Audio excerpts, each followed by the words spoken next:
ونستغفره ونعوذ بالله من شرور أنفسنا ومن سيئات أعمالنا من يهده الله فلا مضل له ومن يضلل فلا هادي له ونشهد أن لا إله إلا الله وحده لا شريك له أما بعد فأعوذ بالله من الشيطان الرجيم بسم الله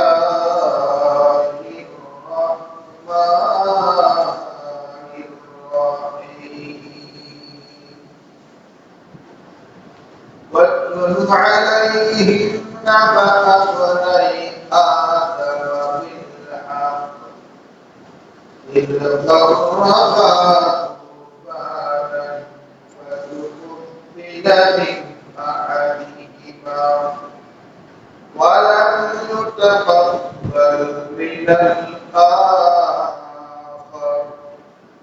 قال لأقتلنك قال إنما يتقبل الله من المتقين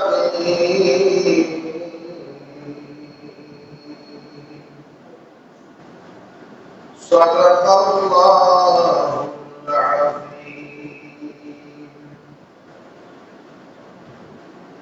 قال رسول الله صلى الله عليه وسلم إنما الأعمال بالنيات وقال رسول الله صلى الله عليه وسلم إنما الأعمال بالخواتيم أو كما قال عليه الصلاة والسلام. আলহামদুলিল্লাহ রাব্বুল আলামিন দরবারে শুকরিয়া যে মহান রব্বুল আলামিন আমাকে আপনাকে দয়া করে মায়া করে ভালোবেসে আল্লাহ তাআলার ঘর পবিত্র স্থান মসজিদে জুমার নামাজ আদায় করার জন্য আসার বসার তৌফিক দান করেছেন। এজন্য মহান রব্বুল আলামিনের দরবারে শুকরিয়া আদায় করি আলহামদুলিল্লাহ। আদম আলাইহিস সালাতু ওয়াস সালামের জীবন ইতিহাস আলোচনা করতেছিলাম। যেহেতু সামনে কুরবানি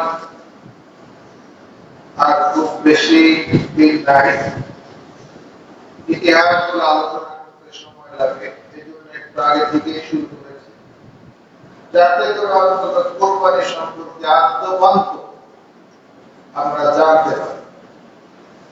অনেক ইমাম সাহেব আছে ওই শুধুমাত্র ঈদের আগে জুমায় একটু আলোচনা করে আর সারা বছর করবে, এতে করে কোরআনে কুরবানি সম্পর্কে কি ধারণা, কোথা থেকে আসলো, কিভাবে আসলো, ইতিহাস অজানা রয়ে যায়।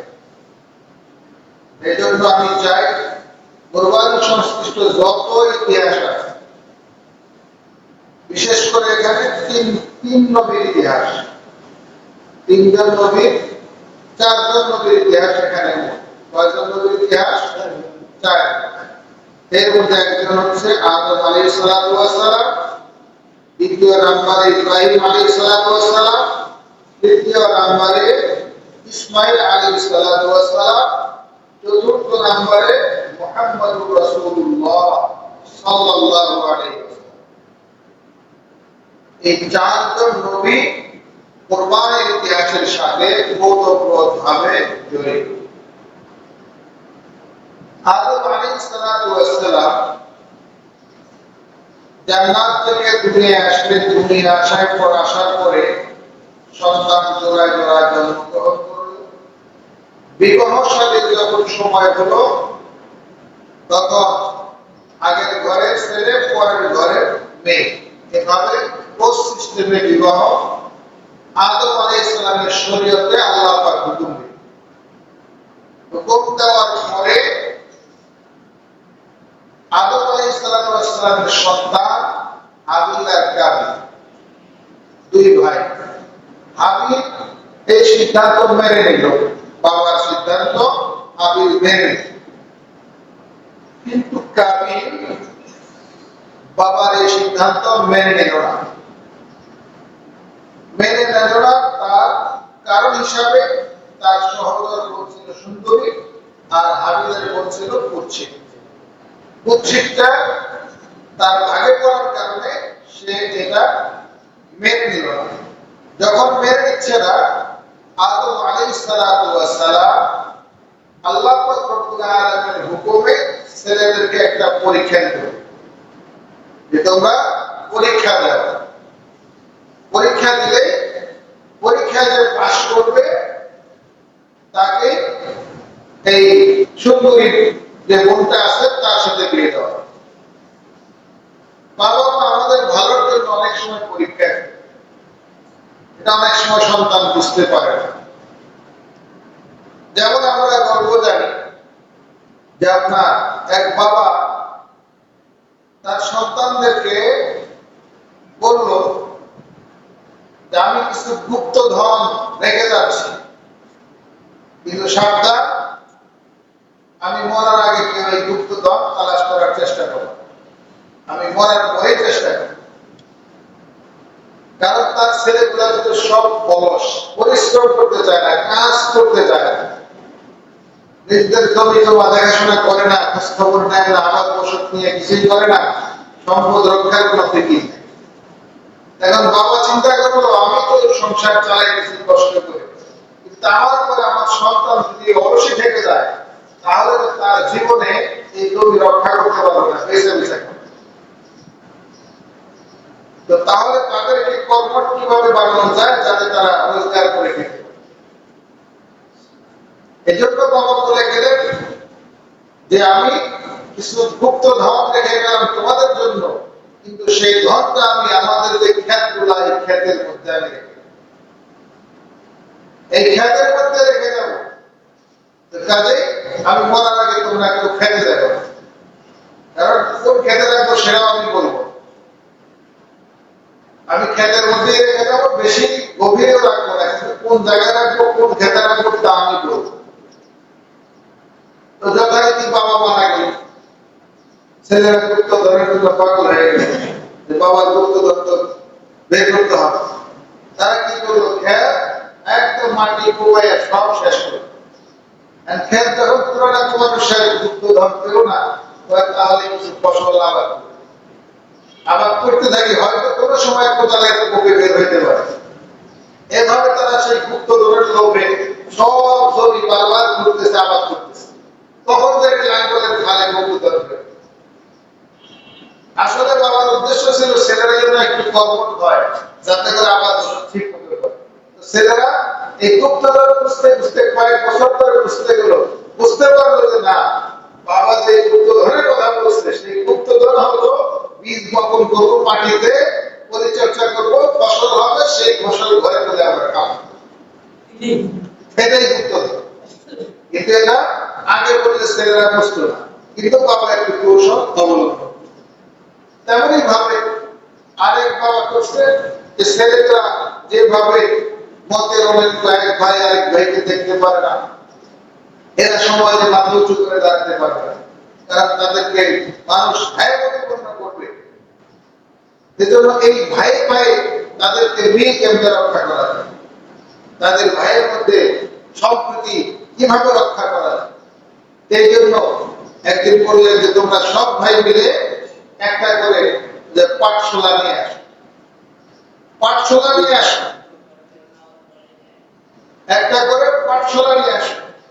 দেখো তার 7 ছেলে ছিল, 7 ছেলে 7টা আপনার দুমসার কাঠি ধরে, যে দুমসার কাঠি বা পাড়ের কাঠি যেগুলো আছে নিয়ে আসলো।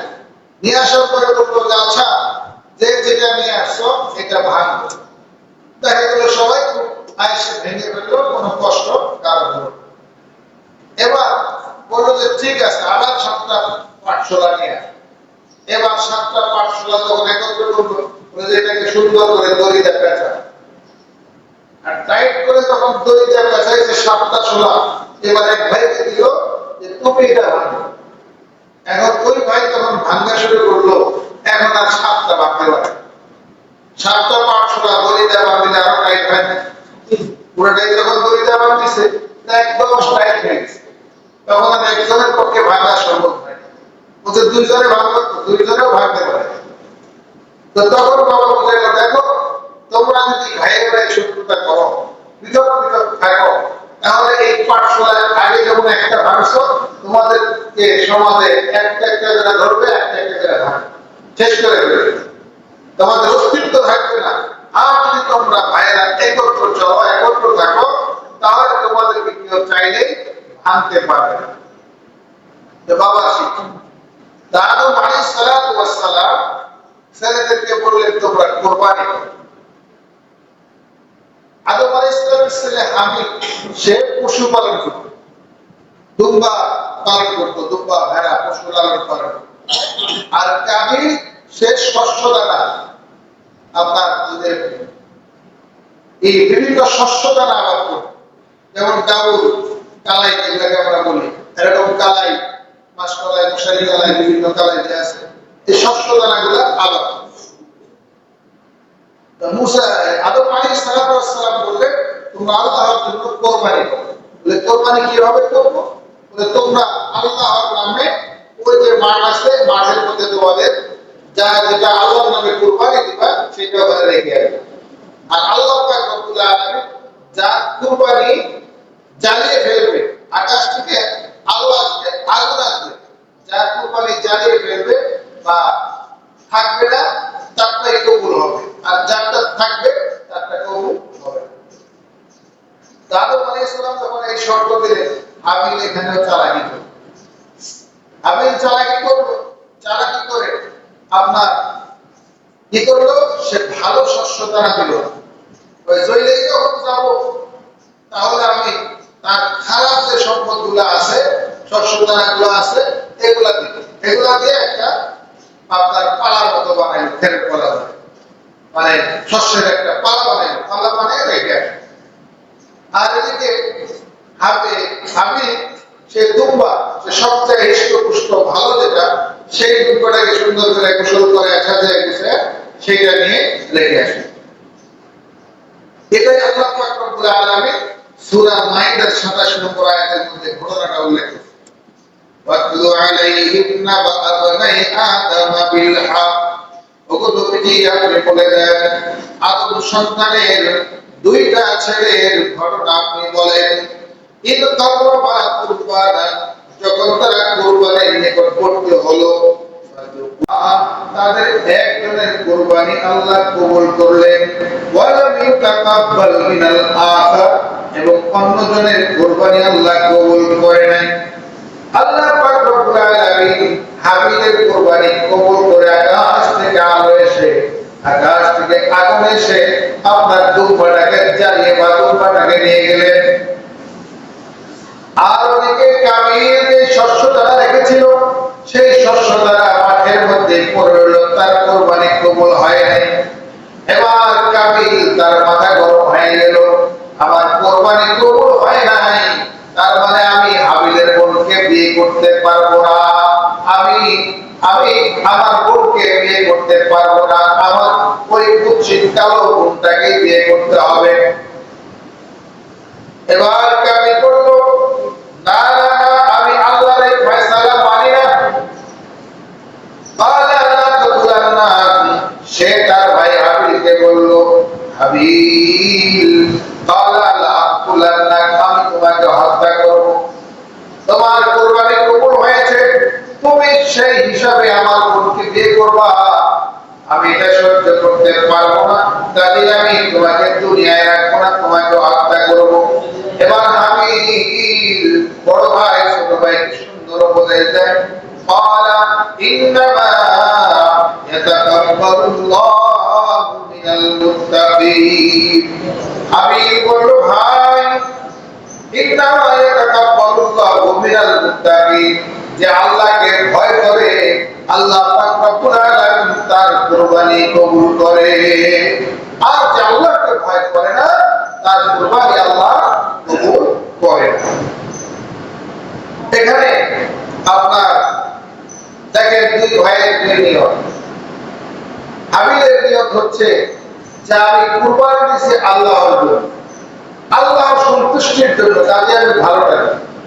কোরআনের অন্যায়ের মধ্যে আছে লান তানালুল বিররা হাত্তা তুনফিকু মিম্মা তুহিব্বুন, তুমি ততক্ষণ পর্যন্ত পুণ্যের অধিকারী, সওয়াবের অধিকারী হবে না যতক্ষণ পর্যন্ত তুমি তোমার প্রিয় জিনিস আল্লাহর রাস্তায় দান না করবে। আমরা অনেক সময় দান করার সময় নিম্নমানের কাজ দিই, অসল জিনিস দিই, কিন্তু দানের নিয়ম হলো আপনি 1 টাকা দান করলে আল্লাহ কমপক্ষে আপনাকে 10 টাকা ফিরিয়ে দিবেন। বলে সুবহানাল্লাহ। দুনিয়ার বেলায় আমরা বিনিয়োগ করলে ভালোটা বিনিয়োগ করি, নিজের জীবনের সেরাটা বিনিয়োগ করি।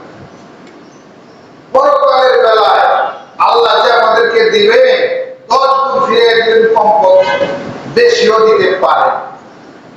মাতালুল্লাযীনা ইউনফিকুনা আমওয়ালাহুম ফী সাবিলিল্লাহ কামাতালি হাব্বাতিন আনবাতাস সাবআ সানাবিলা ফী কুল্লি সুম্বুলাতিন মিয়াতু হাব্বা ওয়াল্লাহু ইউদাইফু মান ইয়াশা। তাদের সিস্টেম হলো মাতালুল্লাযীনা ইউনফিকুনা আমওয়ালাহুম ফী সাবিলিল্লাহ, যারা আল্লাহর রাস্তায় কোনো কিছু দান করলো, কামাতালি হাব্বাতিন, ওই একটা দানার মতো, যে দানা গমের দানাটা বপন করার পরে গাছ হলো, গাছ হওয়ার পরে তার মধ্যে 7টা শীষ হলো, 7টা শীষের প্রত্যেকটা শীষের মধ্যে 100 করে গমের দানা হলো। তাহলে বীজ বপন করলেন একটা, এখন মোট হলো কয়টা? হলো একটা বলছিলে বোনার পরে একটা গমের গাছ হলো, গাছ থেকে 7টা শীষ হলো, 7টা শীষের প্রত্যেকটার মধ্যে 100 100, তাহলে কত হলো?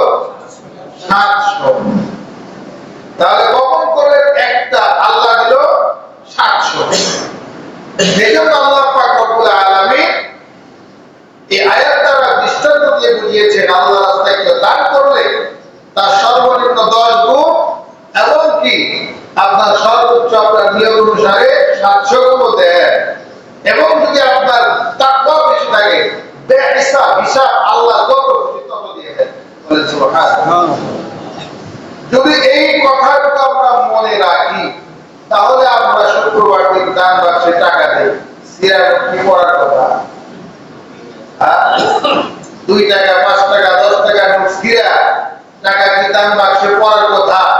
কারণ আপনি দিলেন 700 গুণ ফেরত পাবেন। এখন যদি আমি উল্টাইয়া বলি যে আপনি যদি সিরা টাকা দেন, আল্লাহ 700টা সিরা দেয় আপনাদের, তারপরে আপনি চালায় দেখেন 700টা 2 টাকা নোট সিরা দিলে চালান কত কষ্ট। যদি কাউকে দেওয়া হয় যে আপনি 2 টাকা মসজিদে সিরা টাকা দান করছেন, আপনাকে 700 সিরা টাকা দিতে হবে 2 টাকা। এবারে এটা বাজারে আপনি ঘুরে ঘুরে চালান, একদিনে শেষ করতে পারবে? পারবে? কত টাকা নষ্ট হবে? এই দোকান ফিরিয়ে দেবে, ও দোকান ফিরিয়ে দেবে, ব্যাংকে যাবে, ব্যাংকও রাখে না, সব ব্যাংকেও সিরা টাকা রাখে না। এজন্য আমরা মসজিদে, মাদ্রাসায় যেখানে দান করি ভালো টাকা দিব, ভালো জিনিস দিব। এমনকি শুধু এখানে না, আমরা যখন মানুষের সাথে লেনদেন করি তখন আমরা তাকে ভালো টাকাটাই দিই। এবার কথা হলো তাহলে খারাপ টাকা চালাবো কোথায়? আমাকে তো কেউ না কেউ ধোঁকা দিয়ে বোকা বানিয়ে আমাকে 100 টাকার নোট জোড়াতালি আলাদা দিয়ে দিচ্ছে, 500 টাকার নোট জোড়াতালি দিয়ে দিচ্ছে, 1000 টাকার নোট জোড়াতালি দিয়ে দিচ্ছে। তাহলে আমি কি, আমাকে যে ধোঁকা দিয়ে দিল বোকা বানিয়ে, আমি কি তাকে ওইভাবে দেব? আমি কি ভালোটা দেবো নাকি কৌশলে খারাপটা চালাবো? কোনটা? এক নম্বর কথা হলো যে আপনার কাছে যতক্ষণ ভালো টাকা আছে আপনি ততক্ষণ ভালো টাকা দিন। যখন আপনার কাছে ভালো টাকা নাই, আপনি তেলের পাম্পে গিয়েও যদি বলেন 500 টাকার তেল দেওয়ার পরে আমার কাছে এই টাকা ছাড়া কিন্তু আর তেল নাই, যদি তেল দেন নিব, না থাকলে নিব না। তখন বলবো যে আপনার কাছে আর নাই, তখন বলবো যে আচ্ছা দেন, আমি চালাই দেব। আমি এমন দেখছি যে দেখি সিরা টাকা চলে না, আমার কাছে কোনোভাবে আসছে, আসার পর আমি ব্যাংকে গেলাম, যাওয়ার পরে বললাম যে এই টাকাটা সিরা, আমি দেখাই দিয়েছি, কিন্তু আমি দোকানে দিছি চলে নাই। আপনার কাছে দিয়েছি, আপনি যে চালাইতে পারবেন তা না, তবে আপনাকে আমি অপশন দিলাম, আপনি চেষ্টা করে দেখবেন যে আপনার উপরের ব্যাংকে দিতে পারেন। যদি চালাইতে পারেন তো আলহামদুলিল্লাহ, না চালাইতে পারলে লাস্টে ফেরত দিন, কিন্তু দেখা যায় আর ফেরত আসে না ওটা।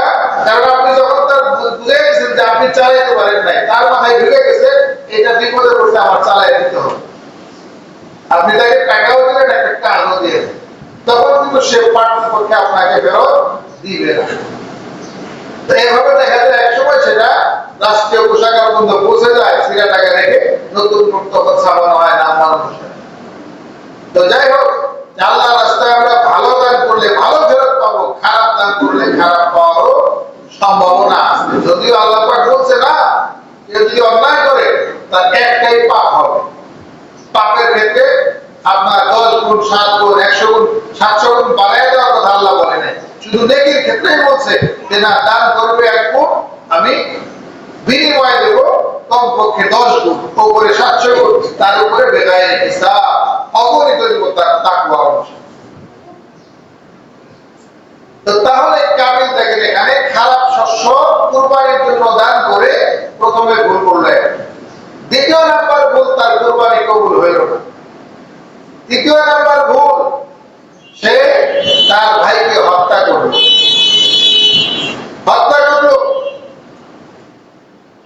ভাই কি উত্তর দিল? যদি তুমি তোমার হাত প্রসারিত করো আমাকে হত্যা করার জন্য,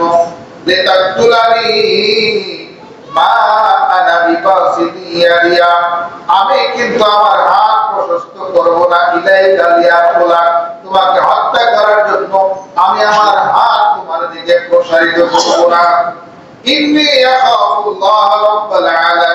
আমি আল্লাহ পাক রব্বুল আলামিনকে ভয় করি, আমি আল্লাহকে ভয় করি। দুনিয়ার হায়াত এমনিও কেটে যাবে, অমনিও কেটে যাবে, থাকবে না, শেষ হয়ে যাবে, কিন্তু আমি আল্লাহ পাকের হুকুমের বাইরে যেতে পারবো। এক পর্যায়ে কাবিল তার ভাই হাবিলকে হত্যা করে ফেললো। এবার হত্যা করার পর দেখেন কত বড় মুসিবতে পড়লো। হত্যা করার পর এবার ভাইয়ের লাশ কাঁধে নিয়ে ঘুরে, ভাইয়ের লাশ কাঁধে নিয়ে দেখছে অনেক যায়, খাওয়া নাই দাওয়া নাই, শুধু ঘুরে। এই লাশ কি করবে এটা তার মাথায় আর ধরা পড়ে, বুদ্ধি আসে না যে ভাইকে তো মারলাম, এখন করবো না।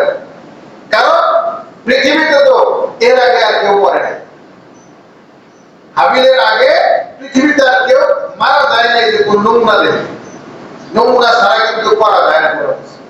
আপনার আগে কোন না কোন একটা নমুনা দেখা যায়, এরপরে সেখানে আপনার কম বেশি বিভিন্ন ডিজাইন করা। এখন যে জীবনে হাল দেওয়ার, হাল চাষ করার নমুনা দেখে নাই, কাউকে হাল চাষ করতে দেখে নাই, সে কি আপনার লাঙ্গল দল থাকলে কি হাল চাষ করতে পারবে? পারবে? হয় নিজের পায়ে হাল লাগবে, নয় গরুর পায়ে লাগবে। আর না হলে হাল চাষ করতে গেলে সোজা জীবন হবে, দিকে একদিকে যাবে, আরেকদিকে আঁকাবে, সোজা কিন্তু হবে না। লাঙ্গল সোজা চালানো, এটা অন্তত দেখতে হবে, শিখতে হবে। তো কাবিল তো জীবনে কাউকে দেখে নাই যে মানুষ মারা গেলে তারপরে কি করা হবে। এখন সে মহা টেনশনে লাশ কাঁধে নিয়ে ঘুরতেছে, ঘুরতে ঘুরতে পেরেশান, কোন বুদ্ধি খুঁজে পায় না। পেরেশানির চরম উপায়ে আপনার এক সময় বসে পড়ছে, বসে বসে ভাইয়ের লাশ নিয়ে কান্নাকাটি করতেছে। আল্লাহ পাক রব্বুল আলামিন তাকে বুঝানোর জন্য দুইজন ফেরেশতা পাঠাইলেন। কাকারে ফাবাআতাল্লাহু গুরাবাইন ইয়াবহাতু ফিল আরদি লিউরিয়াহু কাইফা ইওয়ারি সাওআতা ফি।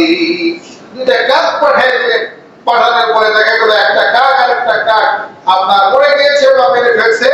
আপনার এবার দ্বিতীয় কাকটি মৃত কাকটাকে কিভাবে আপনার দাফন করে সে তার ঠোঁট দ্বারা মাটি খনন করে, মাটি খনন করার পরে দ্বিতীয় মৃত কাকটাকে সে দাফন করল। দাফন করার পরে কালা ইয়া ওয়াইলাতা, এবার কামিল বলে ইয়া ওয়াইলাতা, হায় আফসোস হায় আফসোস, আজাজতু, আমি তো কি করলাম, আমি তো লজ্জিত, আমি তো এই কাকের সমতো বুদ্ধিও রাখি না, কাকের সম পরিমাণ বুদ্ধিও তো আমার নাই, আন আকুনা মিথলা হাদাল গুরাবি ফাওয়ারিয়া সাওআতা আখি ফাসবাহা মিনান নাদিমিন। সে লজ্জিত হয়ে গেল, একটা কাক, তাকে আল্লাহ পাক কত সুন্দর বুদ্ধি দিয়েছে, আর আমি কয়দিন ধরে হাঁটতেছি ঘুরতেছি, এই বুদ্ধিটাও কি আমার নাই? আমি কি করলাম? তখন সে তার ভাইয়ের দাফন করার ব্যবস্থা করে। এই জন্য পৃথিবীর ইতিহাসে প্রথম হত্যাকারী হলো কাবিল। পৃথিবীর মধ্যে যত হত্যা হবে, এই হত্যার গুনাহের একটা অংশ কাবিলের আমলনামায়। আর হত্যা এটা বড় জঘন্য হবে। মুসলমানের উপর তিনটা হক, এক মুসলমান আরেক মুসলমানের উপর তিনটা হক, ফরজ হক। কয়টা হক? তিনটা হক। কয়টা হক? তিনটা। আল মুসলিমু আলাল মুসলিমি সিত্তু খিসাল, আপনার তিনটা হক বিশেষভাবে। আপনার মালহু ওয়া দামহু ওয়া ইরজুহু, মালহু ওয়া দামহু ওয়া ইরজুহু। মুসলমানের তিনটা ক্ষতি কখনোই করতে পারবে না। এই তিনটা ক্ষতি যেই করবে সে কবিরা গুনাহ করবে। তিনটা কবিরা গুনাহ করবে। এক নম্বর হলো কোন মুসলমানের সম্পদের ক্ষতি করতে পারে না, সেটা 1 টাকা হোক আর 1 কোটি হোক আর 1 বিলিয়ন হোক। ইচ্ছাকৃত ভাবে অপর কোন ভাইয়ের 1 টাকা সম্পদ নষ্ট করা যাবে না, কবিরা গুনাহ। 1 নম্বর হচ্ছে মালহু, 2 নম্বরে হচ্ছে ওয়া ইরজুহু, তার সম্মান। একজন মুসলমান আরেকজন মুসলমানকে কখনো তার সম্মান হানি করতে পারে না, সম্মান হানি করতে পারে না। বহুত বড় মারাত্মক গুনাহ। কয়েকদিন আগে দেখেন না একই বিষয়ে সম্মান হানির ব্যাপারে আমাদের বর্তমান প্রধানমন্ত্রীকে নিয়ে একটা কথা অনেক আগে বলছিল, তার ফ্যামিলির এক ভাইয়ের ব্যাপারে, যেটা ছিল সম্মান হানিকর। এতদিন পরে এসে তার বিরুদ্ধে মানহানি মামলা হয়েছে, মানহানি মামলা হয়েছে। তাদের সম্মান হানি এত মারাত্মক, সেটা রাষ্ট্রীয় ভাইবেও এটাকে যথেষ্ট গুরুত্ব দেওয়া হয়, যে কেউ কারো যদি মান সম্মানে আঘাত আনে, সেটা কথার মাধ্যমে হোক আচরণের মাধ্যমে হোক, তার বিরুদ্ধে মামলা করা চলে। মানহানি মামলা বড় মারাত্মক মামলা, সম্পদ নষ্টের মামলা বড় মারাত্মক মামলা। রাষ্ট্রেও বিধান রয়েছে, শরীয়তেও বিধান রয়েছে।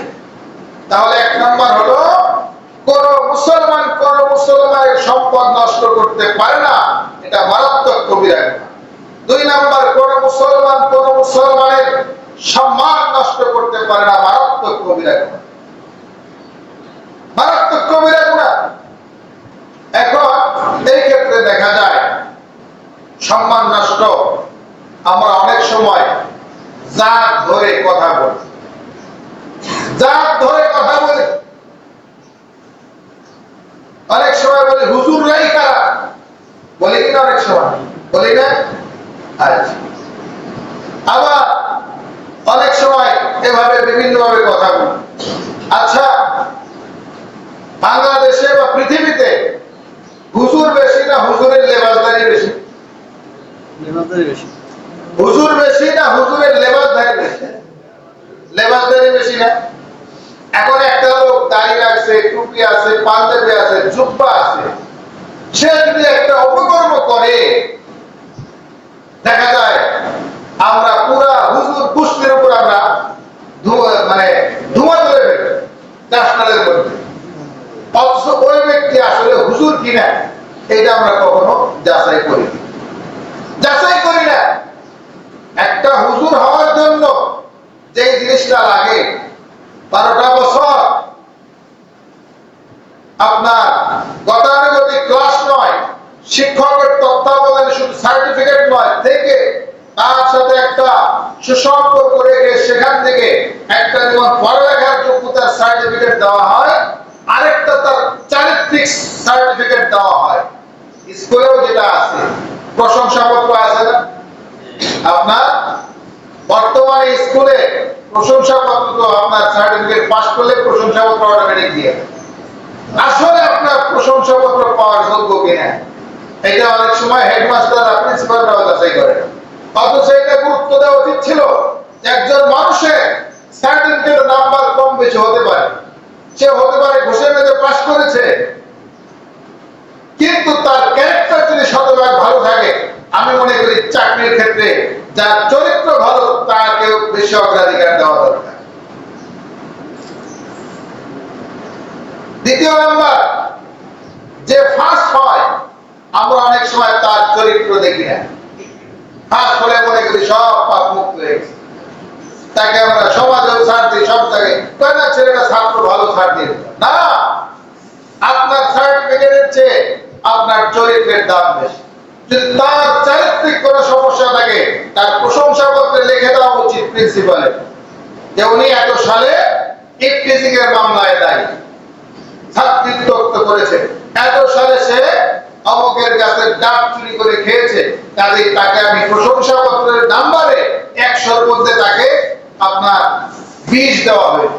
প্রশংসাপত্রের মধ্যেও নাম্বার দেওয়া উচিত, কিন্তু সেই সিস্টেম আমাদের দেশে নাই।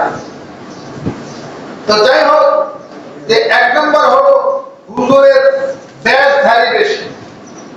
এবার আরেকটা কথা বলি আপনাদের কাছে, বাংলাদেশে হুজুরদের মধ্যে যতগুলা সমস্যা, অনেক মাদ্রাসা বিভিন্ন জায়গায় প্রতিষ্ঠানে অনেক ধরনের খারাপ খবর আসে না অনেক সময়, যে হুজুরে আরেকজনের মুসল্লির বউ নিয়ে ভেঙে গেছে, হুজুরে অমুক করছে তমুক করছে, আসে কিনা? আপনার একটা জরিপ করে দেখে, জরিপ করলে খুঁজে পাবেন যে এই সমস্ত ঘটনাগুলো যারা আপনার হক্কানি আলেমের সোহবত পায় নাই এবং শেষ করেন, দুইটা সমস্যা। 1 নম্বর, সে পড়ালেখা শেষ করে নাই, এটা একটা সমস্যা। 2 নম্বর, ভালো কোনো আলেমের সাথে তার সংস্রব নাই, কমিউনিকেশন নাই, যোগাযোগ নাই, যার কারণে সে দাড়ি টুপি অল্প পড়াশোনা করে সে হুজুর সাজছে, কিন্তু তার ভিতরে হুজুরের কিছুই ঢোকে নাই, ভিতরে বাক্কাল ফল। আর এরকম 2-4টা বাক্কাল ফলের কারণে পুরা হুজুর গোষ্ঠীর কি বদনাম করা যাবে? যাবে? পুরা হুজুর গোষ্ঠী যদি বদনাম করতে হয়, এবার আমি বলি আপনার সমাজে আপনার এলাকায় প্রত্যেকটা গ্রামে হুজুর আছে না? কম বেশি আছে কিনা? আপনার গ্রামের কম বেশি যত হুজুর আছে, এই হুজুরে কয়জনের টাকা মাইরা গেছে, কয়জনের সাথে খারাপ ব্যবহার করছে, কয়জনের মান নষ্ট করছে, কয়জনের সম্পদ নষ্ট করছে, কয়জনের রক্তপাত ঘটাইছে। আপনি কি করেন? ওপেন আপনি গবেষণা করেন, দেখবেন আপনার বাংলাদেশ থেকে গবেষণায় দেখবেন যে হুজুররা চারিত্রিক দিক দিয়ে 1 নম্বরে আছে। আপনার নিজের এলাকাটাতে দেখেন, ও ফেসবুকে কি বললো, আপনার কি বললো, সারা পৃথিবীর মানুষ হলো 150 কোটি, আর 150 কোটির মধ্যে আপনার 150 জন যদি অপরাধ করে, এই 150 জনকে আপনি সিরিয়াল করে বারবার দেখেন, তাহলে 150 কোটির মধ্যে বাকিগুলোর মধ্যে লক্ষ লক্ষ অপরাধ ডেইলি করতেছে, সেগুলা কেউ চাইও দেখবেন। এখন 150 জনের তো দেখে বের করা যাবে না।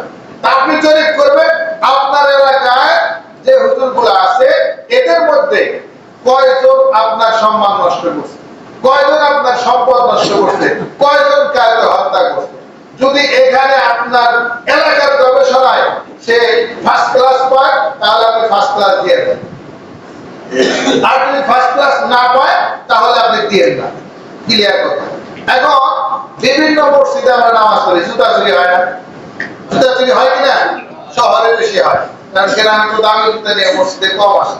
এখন তো জুতা বিক্রি হয় এসি মার্কেটে, যে মার্কেটে একদম এসি করা দোকানের মধ্যে জুতা বিক্রি হয়। হ্যাঁ, একটা এক জোড়া জুতার দাম 5,000, 10,000, 20,000 টাকা এক জোড়া জুতার দাম। এটা কল্পনা করা কঠিন, জুতা চুরি হয়। এখন জুতা চুরি, একজন যদি প্যান্ট শার্ট টাই কোট পরে সাহেব সেজে এসে জুতা চুরি করলো, এই জন্য কি সকল প্যান্ট শার্ট টাই পরা যারা তাদের কি জুতা চোর বলে গালি দেওয়া যাবে? যাবে? যাবে না।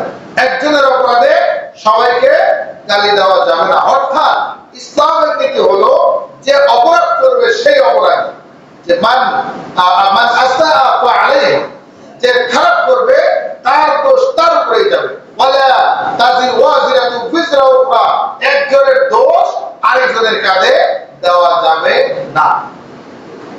তো যাই হোক, আপনার বলতেছিলাম হাবিল আর কাবিলের কথা। কাবিল দোষ করেছে, কাজে কাবিলের দোষ কাবিলকেই দিতে হবে, কাবিলের দোষ কখনো হাবিল নেবে না, হাবিলকে দেওয়া যেতে পারে। আল্লাহ পাক রব্বুল আলামিন বলেছে, আল্লাহ পাক রব্বুল আলামিন ইন্নামা ইয়াতাকাব্বালুল্লাহু মিনাল মুত্তাকিন, একমাত্র মুত্তাকিনদেরকে আল্লাহ পাক রব্বুল আলামিন কবুল করেন। আল্লাহ পাক রব্বুল আলামিন আমাদের সবাইকে মুত্তাকি হওয়ার তৌফিক দান করেন, সকলে বলেন আমিন। কুরবানির দ্বিতীয় নম্বর ইতিহাস শুরু হয় ইব্রাহিম আলাইহিস সালাতু ওয়াস সালাম। কোন নবী থেকে? ইব্রাহিম আলাইহিস সালাতু ওয়াস সালাম। ইব্রাহিম আলাইহিস সালাতু ওয়াস সালাম আল্লাহ পাক রব্বুল আলামিন অনেক পরীক্ষা নিয়েছেন। সকল নবীকে যত পরীক্ষা নিয়েছেন এর মধ্যে কঠিন কঠিন পরীক্ষা আল্লাহ পাক ইব্রাহিম আলাইহিস সালামের নিয়েছেন। কোরআন শরীফের সূরা বাকারার 124 নম্বর আয়াতের মধ্যে আছে, وَإِذِ ابْتَلَى إِبْرَاهِيمَ رَبُّهُ بِكَلِمَاتٍ فَأَتَمَّهُنَّ قَالَ إِنِّي جَاعِلُكَ لِلنَّاسِ إِمَامًا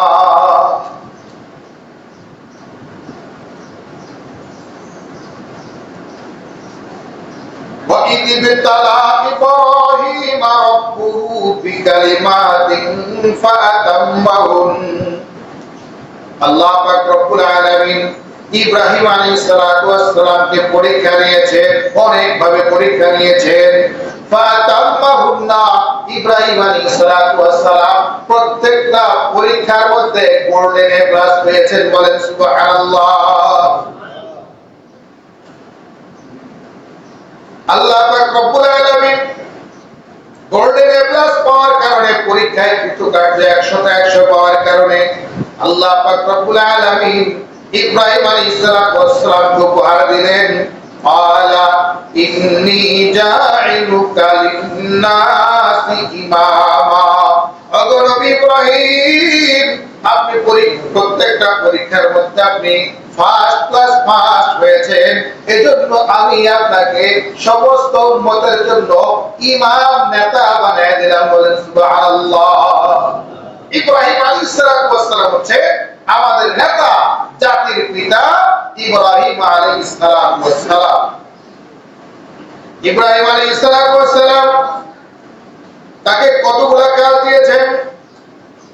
قال ومن ذريتي قال لا ينال عهد الظالمين وإذ جعلنا البيت مثابة للناس وأمنا واتخذوا من مقام إبراهيم مصلى وعهدنا إلى إبراهيم وإسماعيل أن طهر بيتي للطائفين والعاكفين والركع السجود। ইব্রাহিম আলাইহিস সালামকে আল্লাহ পাক রব্বুল আলামিন বললেন, ওগো নবী ইব্রাহিম, আপনি আল্লাহর ঘরের নির্মাণ কাজ করেন, বায়তুল্লাহ শরীফ নির্মাণ করেন। ইব্রাহিম আলাইহিস সালাম কাবা ঘর বানাইলেন। ইব্রাহিম আলাইহিস সালামের ছেলে ইসমাঈল আলাইহিস সালাম বাপ বেটা দুইজনে মিলে কাবা ঘর বানাইলেন, নতুন করে মেরামত করলেন, নির্মাণ করলেন। এরপরে আল্লাহ পাক রব্বুল আলামিন বললেন, ওয়াহিদনা ইলা ইব্রাহিম ওয়া ইসমাঈল আন তাহিরা বাইতি লিত-তাইফিন ওগো বাপ বেটা ইব্রাহিম ইসমাইল আলাইহিস সালাতু ওয়াস সালাম, আপনারা দুজনে মিলে আল্লাহর ঘরকে পরিষ্কার পরিচ্ছন্ন করেন, ঝাড়ু দেন, পবিত্র রাখেন। কাবা ঘর পবিত্র করার নির্দেশ দিয়েছিলেন। তাহলে যিনি মসজিদ ঝাড়ু দেয় তিনি কিন্তু ইব্রাহিম আলাইহিস সালামের ওয়ারিস। ইব্রাহিম আলাইহিস সালাম, ইসমাইল আলাইহিস সালাম সর্বপ্রথম কাবা মসজিদ নির্মাণ করা ইব্রাহিম আলাইহিস সালামের সুন্নাত। মসজিদ ঝাড়ু দেওয়া, পরিষ্কার করা, এটাও ইব্রাহিম নবীর সুন্নাত। আমাদের জীবনে মসজিদে আসি আমরা অনেকেই, যারা জীবনে কোনোদিন ঝাড়ু দেই নাই, মাঝে মধ্যে একটু ঝাড়ু দিবেন, একটু পরিষ্কার করবেন। ময়লা না থাকলেও দেখবেন কোথাও মাকড়সার জাল আছে কিনা, কোথাও কানিতে একটু ময়লা আছে কিনা একটু পরিষ্কার করবেন। নবী ইব্রাহিম আলাইহিস সালামের চেয়ে তো দাম আপনার বেশি হয় হয়েছে? হ্যাঁ, বেশি হয় নাই? অনেক এলাকায় দেখা যায় আপনার সভাপতি, সেক্রেটারি, যারা একটু নামি দামি মানুষ থাকে, আপনার মুয়াজ্জিনকে এই ঝাড়ু মানে মসজিদ পরিষ্কার নিয়ে অনেক খারাপ আচরণ, অনেক জায়গায় মারছেও। চিন্তা করা যায়? আপনি কয় টাকা বেতন দেন যে আপনি তার উপর গায়ে হাত তোলেন? আর এটা তো আল্লাহর ঘর, এখানে আপনার রিগার্ড করা উচিত। তো কাজেই এখানে মসজিদ পরিষ্কার করবে, মসজিদ পরিষ্কারের এতটাই সোয়াব, ছোট্ট একটা সোয়াবের কথা। মসজিদে আমরা আসি, অনেক সময় দাড়ি, অনেক সময় চুল পরে না মসজিদের মধ্যে, পরে কিনা? যদি কেউ কোনো ব্যক্তি মসজিদ থেকে একটা দাড়ি চুল ফালাই দেয়, পরিষ্কার করে, একটা দাড়ি বা একটা চুল যদি কেউ ফালায়, রাস্তায় যদি একটা গাধা পরে মরে পচে গলে যায়, ওই মরা গাধা সরাই দিলে আপনার যেই পরিমাণ সওয়াব হবে, মসজিদ থেকে একটা চুল পরিষ্কার করলে আল্লাহ পাক রব্বুল আলামিন আপনাকে এর চেয়ে বেশি সওয়াব দান করবেন। কত বড় সওয়াব! এজন্য আমরা মসজিদ পরিষ্কার করব। আল্লাহ পাক রব্বুল আলামিন ইব্রাহিম ইসমাইল আলাইহিস সালামকে বলছেন, আপনি মসজিদকে পবিত্র করেন, যার কারণে কাবা ঘর আজ পর্যন্ত মহাপবিত্র। আমি দেখেছি সেখানে 5 ওয়াক্ত নামাজ হয়, প্রত্যেক নামাজের আগে আপনার পরিষ্কার করে, প্রত্যেক নামাজের আগে। এমনকি সেখানে এই যে এত লক্ষ লক্ষ মানুষ চলতেছে, আপনার একটা ময়লাও কিন্তু কাবা চত্বরে আমি পাই না। যারা হাজী সাহেব গেছেন আপনারা পাইছেন? না, কাবার আশেপাশে একটা ময়লাও কিন্তু নাই। অথচ বাংলাদেশে 10 জন মানুষ যদি 10 মিনিট থাকে, এরপরে সেখানে গেলে দেখবেন আপনার অনেকগুলো ময়লা, হাতের ময়লা, পায়ের ময়লা, আপনার চুল, তারপরে বিভিন্ন কাগজ, আর যারা বিড়ি সিগারেট খায় তাদের তো কোনো কথা নেই। আপনার কিছু না থাকলে দেখবেন দুই একটা গোড়া বলে রয়েছে। এই জন্য পরিষ্কার পরিচ্ছন্ন রাখা ইব্রাহিম আলাইহিস সালাম রেখেছেন। এমনকি কেন রেখেছেন? লিত্তাইফিনা ওয়াল আকিফিনা ওয়ার রুকআই সুজুদ। ওগো নবী ইব্রাহিম, ওগো নবী ইসমাইল আলাইহিস সালাতু ওয়াস সালাম, আপনি কাবা ঘরকে পবিত্র করেন তওয়াফকারীদের জন্য, এবং ইতিকাফকারীদের জন্য, রুকুকারীদের জন্য, সিজদাকারীদের জন্য।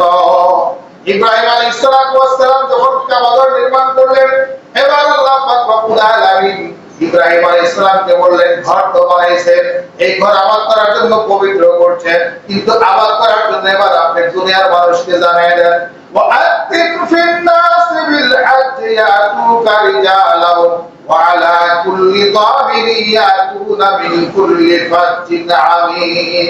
ওগো নবী ইব্রাহিম, আপনি যান পাহাড়ের উপরে দাঁড়িয়ে আপনি একটা ঘোষণা দিয়ে দেন যে আপনারা সকলেই হজ করার জন্য কাবা ঘরে আসেন। ইব্রাহিম আলাইহিস সালাম জাবালে আবু কুবাইস পাহাড়, মক্কার পাদদেশে, আপনার বাইতুল্লাহর পাদদেশে যে পাহাড়টা রয়েছে, পাহাড়ের উপরে উঠলেন। পাহাড়ের উপরে উঠে ইব্রাহিম আলাইহিস সালাম ঘোষণা দিয়ে দিলেন। ইব্রাহিম আলাইহিস সালাম ঘোষণা দিয়েছেন, কিন্তু আমরা তখন জন্মগ্রহণ করি নাই। বিভিন্ন কিতাবের মধ্যে পাওয়া যায়, রেফারেন্স পাওয়া যায়, ইব্রাহিম আলাইহিস সালামের ঘোষণায় যারা বলেছে লাব্বাইক, যারা বলেছে লাব্বাইক, সেটা আপনার রূহের জগৎ পর্যন্ত আওয়াজ পৌঁছে গিয়েছে।